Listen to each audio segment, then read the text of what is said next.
G'day and welcome back to the Talking Leadership podcast series. Thanks again for joining me, and this is one of those podcast sessions that I know you'll enjoy. I had the privilege of being able to speak with Rakhil Hirdaramani, the director at the Hirdaramani Group. It was quite an in-depth discussion around this thing called leadership, and I'm sure you'll enjoy Rakhil's perspective on this leadership issue. Thanks again for joining me, and I'm going to hand over to Rakhil. How are you, mate? And thanks for joining us. Thanks for having me, Eric. Always a pleasure. Let's go and start things off and go to first principles here. How did you get to the role of director, and what did you learn on that pathway? We're a family-run business, and we're in our fourth generation. So in some sense, I was very fortunate to be groomed for the role. We're 8 of us in our generation, with 3 of the elder generations still very much alive and participative in the business. My father retired a few years ago, and my uncle a few years prior to that. But active involvement, there are 9 of us in our family business today. And it really started, on the shop floor. So we manufacture clothing and apparel. And I was supposed to go work for a large online bookseller out of university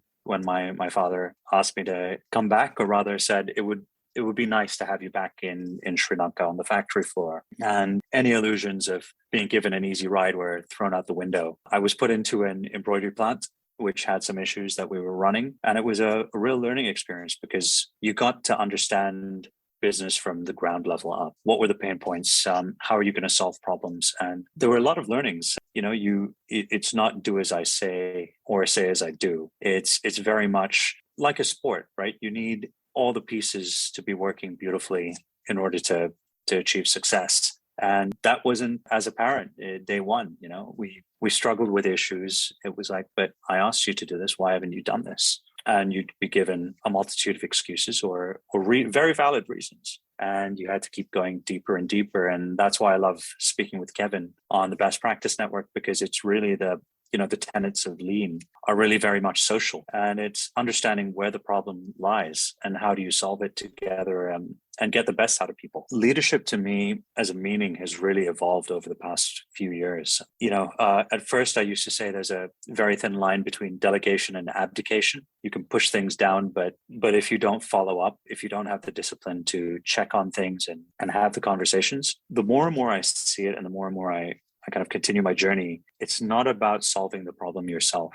It's about looking at the processes and seeing how to improve them, but more as a moderator or as a coach, and working with your team to really look at their talent. Because when you're sitting in a board position, or when you're sitting, in an office, you're so far away from the real life issues on a production floor that you may have a theory or an assumption, but unless you're willing to roll up your sleeves and go down to the shop floor and see it in practice, it's very difficult to make decisions. All you can do is ask the thought-provoking questions.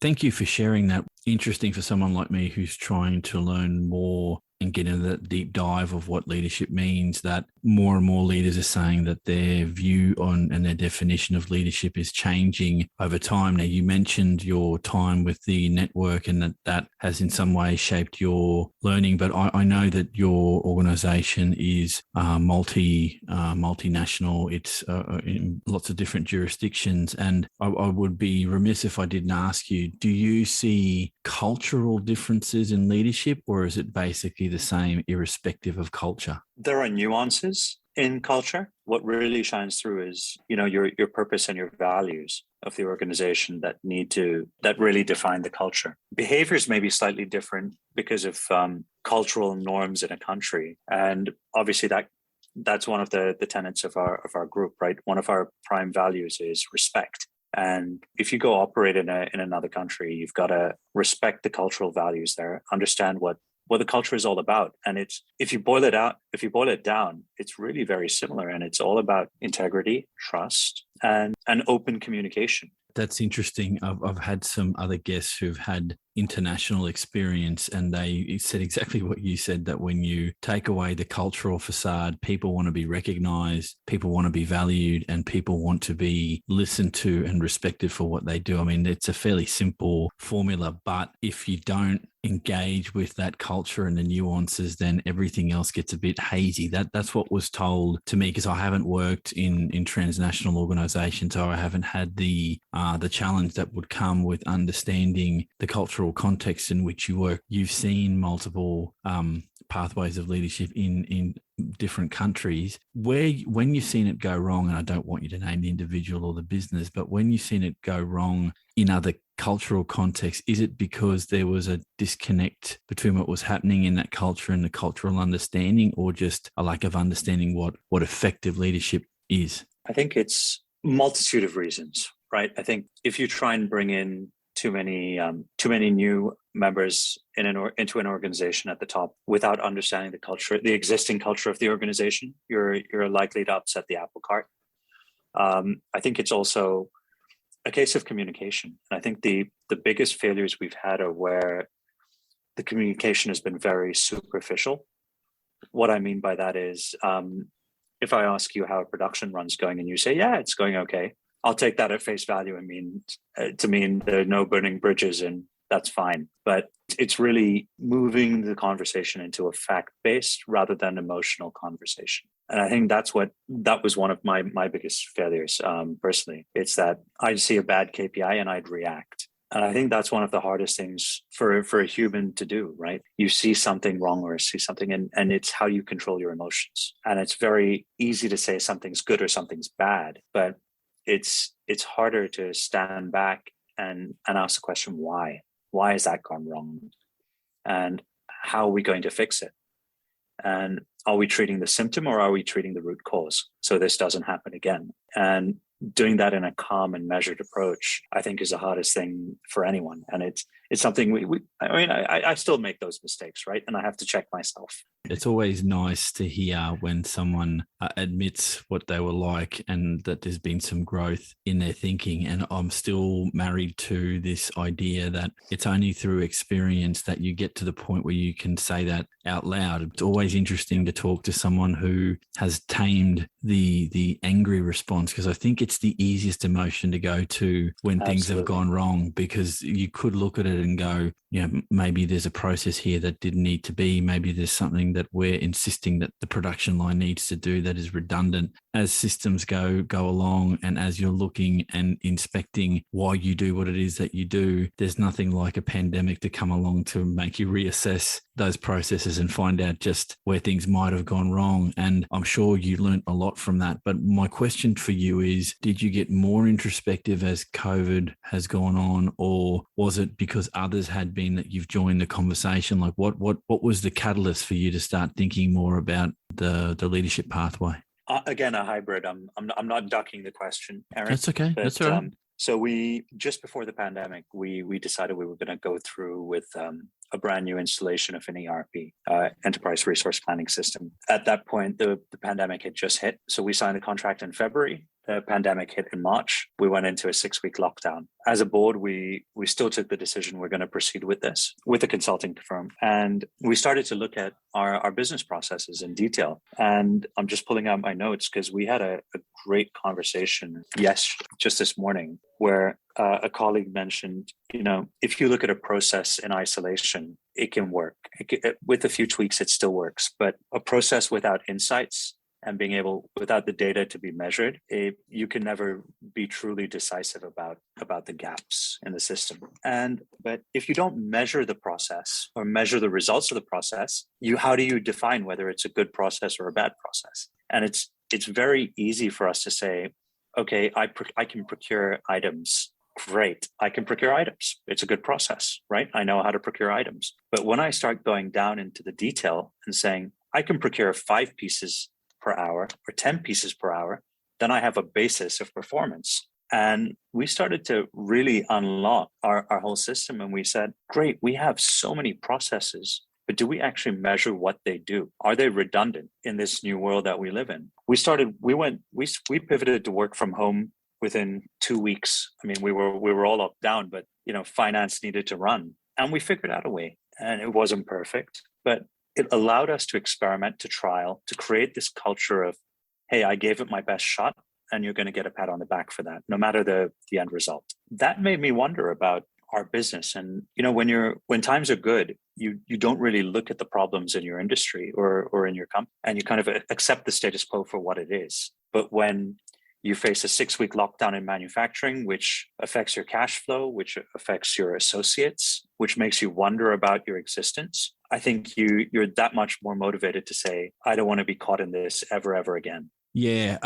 Look, this idea that, and I think you've captured it well, the idea that when things are going good, you're not really worried about the introspection, but when they go to poo, you do start getting a lot more introspective. And in your own organizational context, did you have your senior leaders coming to you and suggesting pathways forward, or were they looking to you for the solution, or was it a team effort? Did you all sort of sit there looking at each other going, well, we've got to come up with something? Like, was that aha moment? Did it come from an individual, or was it all of you collectively sort of looking at the world and going, yeah, we've got to do something here? I mean, we have an incredible team of CEOs and managing directors and layers within the organization, and I think it was a joint decision. The first week it was really the world had come to a complete halt, and we were looking at each other going, "What now?" But I think that lasted a day or two, and we jumped on Zoom or Microsoft Teams, started getting on calls and saying, "Okay, how about this? And how about this?" And I think we realized that no one person has all the answers, but you have to be able to create a safe enough space to throw up ideas, and some stick, some don't, but you decide together. And up to a point, management by consensus works, where you have the buy-in. You look at, we had to make some tough calls. We had to take salary cuts for a short period of time across the organization, and it became an open conversation with our associates and our team, and we gave them we didn't know how long we were going to be shut for. So it was a painful conversation to have, but we spoke about it. We decided how we were going to do it, the mechanism. That input came in from our CEOs. They communicated to their teams, and it was an emotional conversation, but it was done in a safe environment. There was trust that we weren't going to go under or go belly up. And we were talking about the longevity of the company, not just a knee-jerk reaction to say, hey, profits are down, we're cutting, or profits are zero, we're just cutting everyone's salaries. We had to explain the why, and we had to show them we had a plan. I don't know how you personally deal with the stress of it, because I know you've got a big organization. Is it 50,000 employees globally? A little bit over 50,000 employees, yes. Okay, so that's not an insignificant number of human beings reliant on the business. And in fact, you've kind of addressed my next topic area, but I might tease it out just a little bit if we could. I call this the lonely road of leadership. Now, you mentioned that in your context, you've got a good bunch of people around you, but you did also mention that leadership by consensus works to a point. So is leadership a lonely road, or as lonely as you make it? Ooh, tough one. I think with leadership, it's perspective, right? I think, and you have to look at it through a multifaceted lens. I don't think it's a yes or no answer. There are times when it's lonely. I think, anyone in a leadership position carries a weight of responsibility, and it's whether you choose to realize that you carry it or not. But you rightfully put, the way we see it as a family is that we're not just responsible for the 50,000 people. We're responsible for their families, and that keeps you up at night at times, right? When things aren't going well, it hurts and you worry. But if I'm open and honest, if I look at our CEOs, I think they shoulder that responsibility as much, and they accept it. I think any line manager who's responsible for his team sees it in the same way. And that's what I mean by perspective. It's to a degree of scale, not necessarily, it's not lonelier at the top than it is on the shop floor to any associate, right? It's how you take leadership, and how do you define leadership as an individual. Just because I have a title director doesn't make me any more of a leader than your production mechanic who's responsible for keeping the machines running. He's a leader in his own right and his own frame. The quantums can be defined in a larger way by dollars and cents. But if I look at importance, he's more important than me because he keeps the lights on. The same way we'd see a sewing operator, right? we joke about this in our business, that our sewing operator is the only person adding value in our organization at times, because they're the ones stitching the shirt. And I think that's where it comes from. I think it's perspective. I like to think of myself as fortunate. I'm lucky. I'm privileged to be in this position. If you're really getting fair income about what leadership is, it's about the people that you're leading, and that you can build a degree of trust that if you say, well, we're going towards A and B, that they're actually going to follow you. They're not going in a different direction, because you've built up a degree of trust, and that you've got whatever that magical skill set is to lead them to the promised land, as it were. If I can make the jump here in the logic a little bit to, if you're going to lead and you're going to be persuasive in that sense, what for you are the most key and critical leader capabilities? The first one that comes to mind is clear communication skills. Being able to effectively convey your message and your thoughts, not only in a beautiful essay or a State of the Union speech, but on a day-to-day basis. Having those conversations. The one that stands out the most, and I think I touched on it a few times, was respect for everyone. And I think that's critical. The ability to build consensus in an organization. And I spoke about this earlier, where I see the leader as a coach or a leader as a moderator. It's to create alignment in a company, right? When you've got so many different departments all moving, you want to make sure that everyone's steering in one direction and not pulling away. And that takes, I think, a level of maturity. I'd like to say, in a dream state, a calmer disposition, but also the ability to follow up. I think that's something everyone misses out a lot. At least have the mechanism in place for constant touch bases. Not to the point where you're second guessing, but we learned this at the Best Practice Network as well. Those 5-minute pop-up meetings saying manage by exception, don't have this huge checklist of things you have to get done. I think those are the big pieces. And one area I'm trying to explore or trying to understand more of is vision. And I'm posing a rhetorical question here, because I don't necessarily feel that the leader has to have the vision. I think he has to be able to build the vision with his team. I'm questioning that because, we see all the glamour, right? When you see about Elon Musk and Jeff Bezos, and how many of them really are there in the world? But when you look at 1, 2, 3 layers below, and you look at, Microsoft has just hit its all-time high in the stock market. And if you read Hit Refresh, that was a big opening for me with, reading Satya Nadella's autobiography. And that's exactly what he did. Put the most capable people in place, and he built the vision for the company with them. I'm very interested in what you said there about whose vision and how do you build a vision, because I think where we go to first principles is the leader necessarily has to have the vision to go forward. I'm a big believer that if you've got that foresight capability, you should be able to at least identify multiple realizable futures, and then you get people in to help you pick the one that you can get to exactly with the resources that you've got. Because I think you made the point today and in other podcasts, you've only got a finite level of resources. And so I think being realistic about what you can get to is what will keep you sane at night, rather than saying, because it's easy. I think it's a lot easier to say, I've got 100 visions for the future. But, if you really drill down, how many of those 100 can we actually achieve? It's more about, I see the leader as framing the conversation and, putting out the parameters, saying, okay, guys, our revenue is X, where our costs are Y, and our profit's Z. If we wanted to double our profits in the next 3 to 5 years, where do we need to be? What do we need to look at? And having those conversations to unpack, and putting in competent teams to run after each goal. I think that's the learning, because I have no illusions that I'll never be any Elon Musk, right? But I'd love to be able to operate like a Satya Nadella, who is able to delegate and build these teams. And he almost plays the conductor of an orchestra, right? Just working with each specialty set, but together they're performing and delivering. That's underpinned on the culture of the organization. And I think that's the big learning for me, or the big aha, is that the most successful leaders also make sure they spend a lot of time on the culture or the smell of the place. Let me ask you something. Do you think as the business grows and develops over time that it's constantly throwing new challenges at you as a leader, or is it always the same? Challenges come up on a daily basis, right? And I think that's what makes the business fun in manufacturing. No 2 days are ever alike, and I think they do because we've had significant growth over the past decade, and with that comes a whole new set of challenges, whether it's process, people, evolution, and even changing business models, right? If you look at what's coming to an industry for us, I mean, obviously logistics is a major challenge for everyone right now. Commodity prices are a challenge for everyone in manufacturing.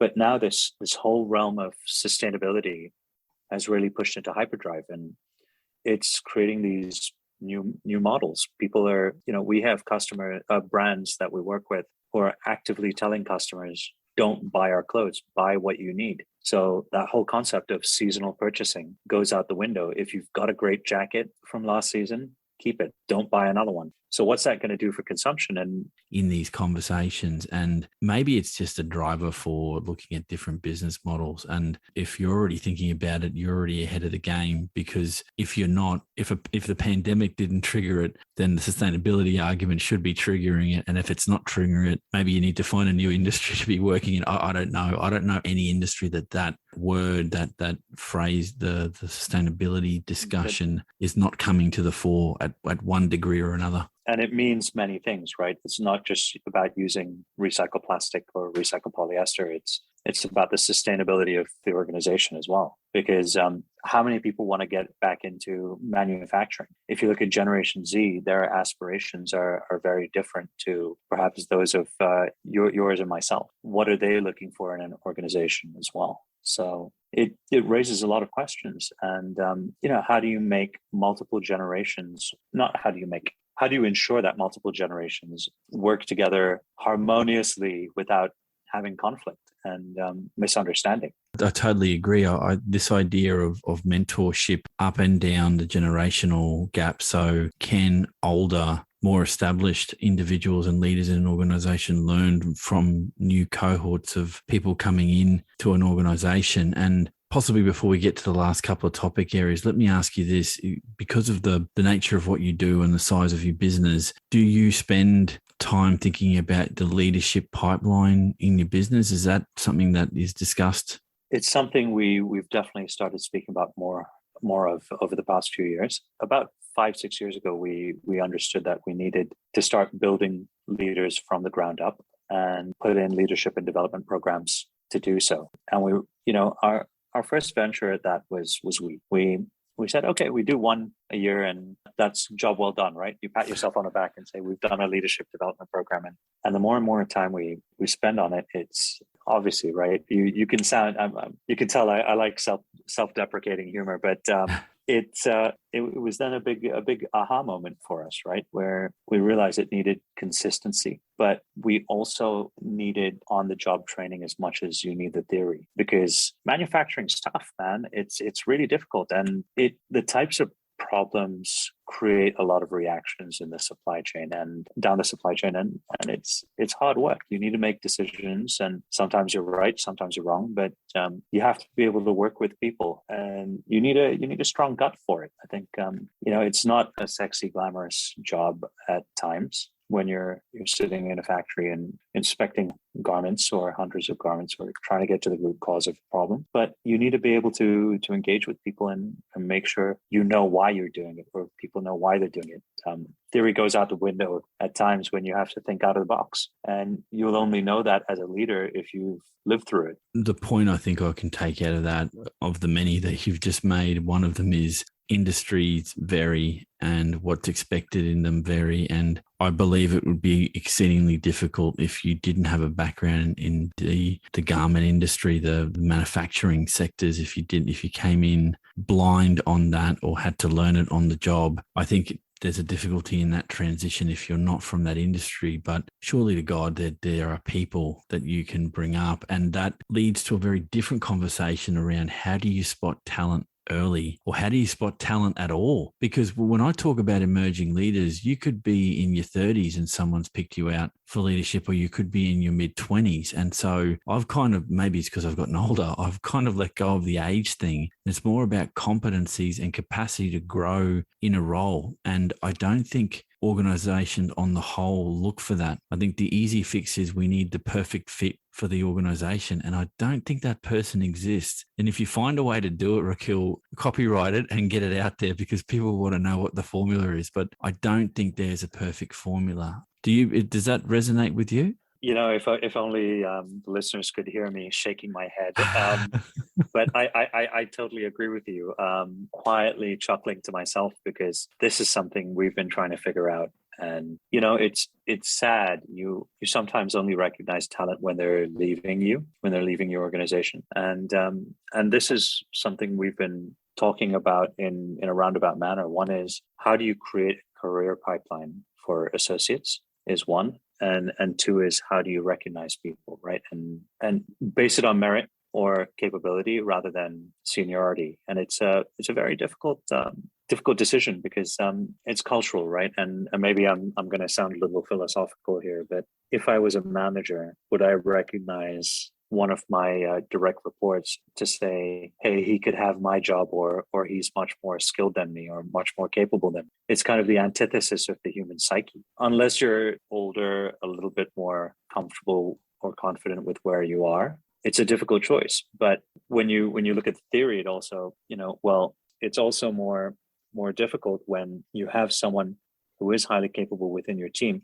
Would you want to give them up and allow them to progress when they make you look good? These are the questions I have. I don't have answers, but if anyone can solve that, I think they should definitely copyright it. I agree with you, Eric. Yeah, it's the perennial problem with management and with teams that motivations will differ, and you've identified that. And I think it's difficult that if you've got, I think the catch-22 here is, if you've got a high-performing team and it's doing well, it's because all of the parts work together to get the outcome. And if there's a star amongst that team, you've got to make a conscious decision, if you're leading that team, whether or not you're going to promote and keep developing that person. I think it's easier when the business is yours, or it's a family business. If you identify those people, it's easy for you to make that call because it's your business. But for those that are working for you or in any organization, I think the difficulty is this person going to take a jump over me, or are they going to leave my team, which leaves me with a capacity issue? So yeah, look, I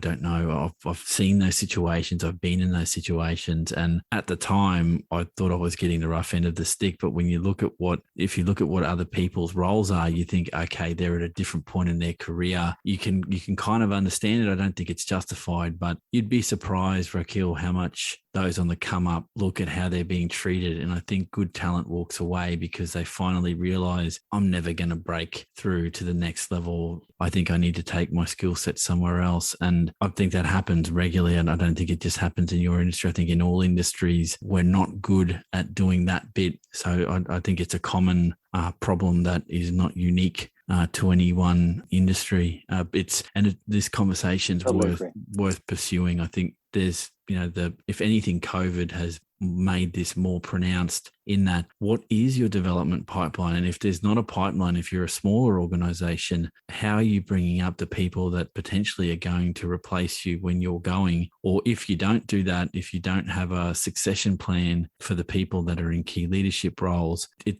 doesn't surprise me that when sometimes people leave, there's this massive gap of capability and you're thinking, wow, that person did a lot more than what we thought they did for us. And now that they're no longer there, how do we fill the gap? And that, I think that problem is writ large across a lot of industries. And I don't claim to have the answer to it. Succession planning is one of the hardest things to do. The best cases in my mind are the ones that are never spoken about when it comes to succession planning, right? Because otherwise you hear about these massive successes or huge failures. But it's also about building the culture of the organization and the processes around it. It's not just in manufacturing or in any industry. I think a lot of our businesses, especially family owned or organically developed companies, really rely on people at every step. We don't look at the processes. So we're actually people managing businesses rather than process managing businesses. And I think that's where the conversation needs to change a little bit.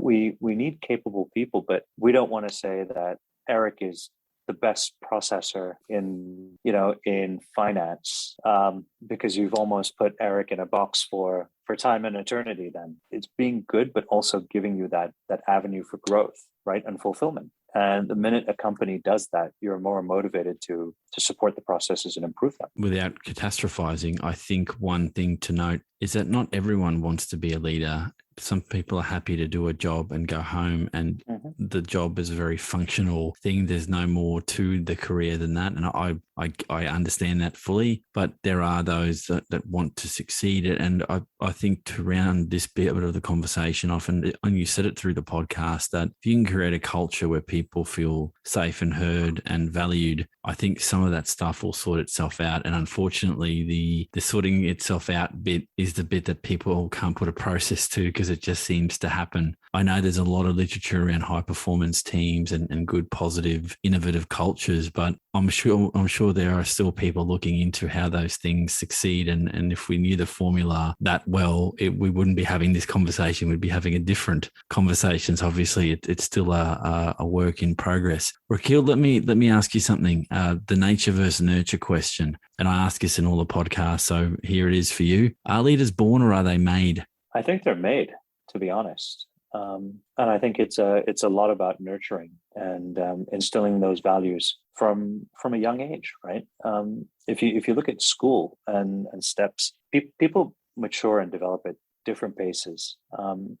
It's not just because you're 18, you're ripe to go to university, right?